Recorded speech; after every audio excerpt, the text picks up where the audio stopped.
Good morning, Bulldogs. I'm Opal. And I'm Luke. And this is KHS News. This week, America lost a great leader. He made Houston his home and he did so much for so many in this country. Here's Brian's documentary about George H. Bush.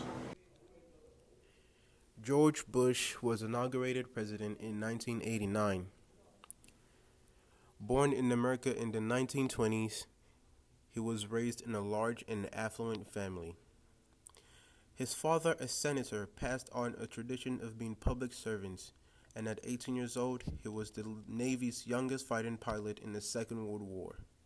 He flew combat missions in the South Pacific, including one where he had to be rescued by a U.S. submarine in shark-infested water surrounding the Japanese. 5 years later, he went into the oil business and it made him a millionaire. He started his political career by running for Congress, later on becoming U.S. Ambassador to the United Nations, and then CIA Director. After 2 terms as Vice President to Ronald Reagan, he campaigned for the job of president with the famous motto, "Read my lips, no new taxes." His promise not to raise taxes backfired when, after winning presidency, he did just that. His presidency was marked with special world events: the fall of the Berlin Wall, the fall of the Soviet Union, and the war in the Gulf. Operation Desert Storm was the invasion of Kuwait by Iraqis in the 1990s.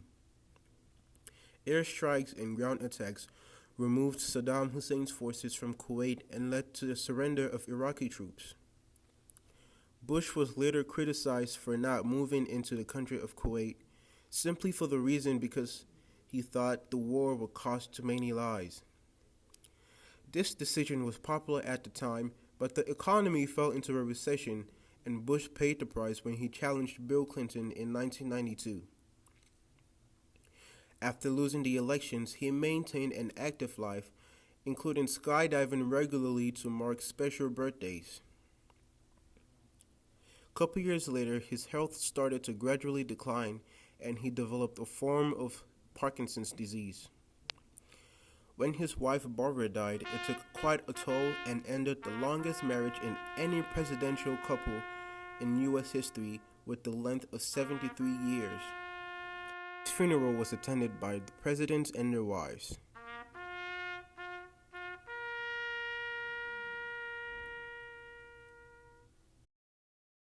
He'll always be remembered.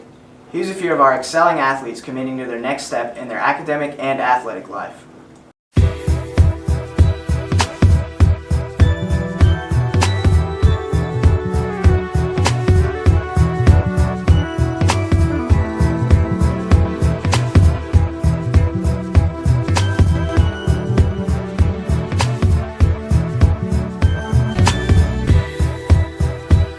I'm here with seniors Brennan and Porter. So what sport are you guys playing? Baseball. And what school will you guys be attending? I'm going to Jackson State University. And I'm going to Stephen F. Austin State University. And how long have you guys been playing baseball? We've been playing baseball since we were 3 years old. Bat and ball. Yeah, 3 years old. Hi, I'm here with senior Julia Black. So Julia, what school are you signing to today? Davidson. And what sport are you signing to? Volleyball. How long have you been playing volleyball? Around 10 years. And how does it feel to be finally signing? I feel very accomplished because I'm actually getting into college and I'm going and I didn't drop out, so go me. Well, we're all really proud of you. Thank you. Congratulations to Julia, Brennan, and Porter. All 3 of our athletes committed to D1 universities to continue their athletic and academic careers. Signing Day provides an opportunity for students to proudly announce where they will continue their education, and we are so proud of all 3 Bulldogs. Good luck to all of you. Bulldogs, are you ready for exams? If not, Michael has some study tips to help you out. Hello, Bulldogs.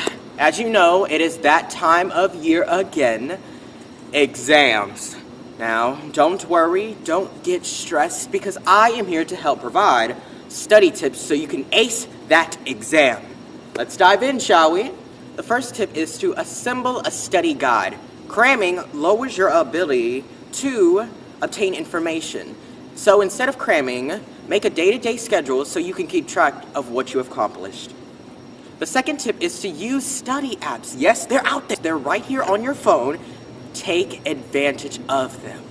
The third tip is to read your notes out loud. This helps tremendously when it comes to memorization. If you're still having trouble with memorization after reading your notes, sometimes you can make acronyms, maybe even rhymes for yourself that can help you during your exam. The fourth tip is to take regular breaks during your study session. So when you're studying at home, take breaks to relax yourself, maybe listen to some music. Because right now you're working hard, so take a little break, you deserve it. So my fifth and final tip is on the day of your exam, eat a healthy breakfast. Second is the night before, don't pull an all-nighter. That doesn't help. That's gonna mess up all your progress that you already made this far. And then also, just breathe. You're gonna do fine. I know you're gonna do fine. So just breathe and everything is gonna be all right. That's all the tips I have for you today, Bulldogs. Have a wonderful day and good luck on your exams. Don't wait for the last minute to begin your studying. Community service is a crucial part of Austin High School's culture, and the holidays are a time to give back.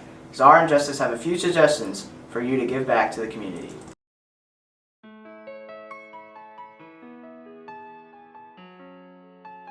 A true community is not just about being geographically close to someone or part of the same social web network.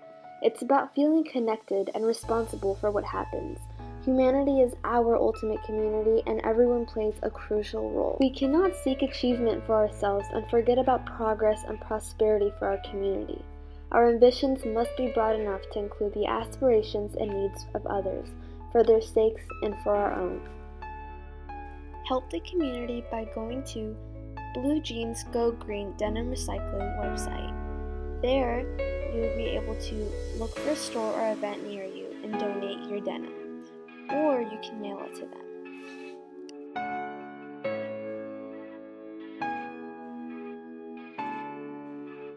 One of my favorite things to do is visiting my local PetSmart and checking if they have some sort of animal rescue organization.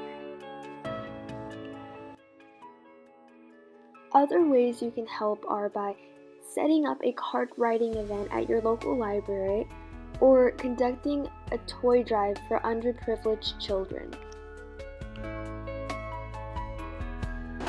Once said C.S. Lewis, if you do a good deed, you're usually set to do another, harder, and a better one.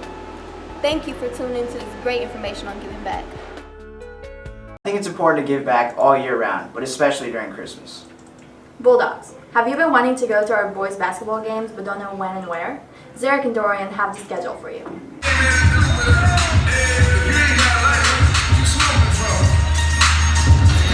The Austin Bulldog basketball team starts the first half of the regular season over the holiday break. Games over the holiday break start at 1. The Bulldogs start off versus Ridgepoint on January 2nd here at Austin, then versus the Travis Tigers on the 4th. The games from then on start at 7. Games continue on the 8th of January versus Clements at Clements, then against Kempner at Wheeler Fieldhouse on the 11th. Then on the 15th, the Bulldogs face off versus the Broncos at Busch, finishing the first half of the regular season versus Elkins at Austin. Good luck, Bulldogs. Are you planning on going to any of the games? Yeah, of course. I love watching our boys on the court. I hope to get to a few games this year, and hope to see you Bulldogs there too. Good news, Bulldogs. You guys asked for Campus Cops, and we delivered. Here's the first episode of Season 2. What we do here is go back. Boys, what you want, what you want, what you gonna do when Chevy John don't come for you? Tell me what you wanna do, what you gonna do? Yeah, bad boys, what you gonna do? What you gonna do when they come for you? Campus Cops! Remember, no dueling in the building, Bulldogs.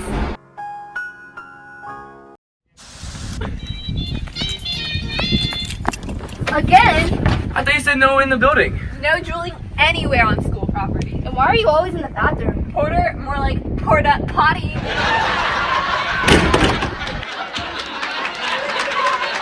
There's your warning.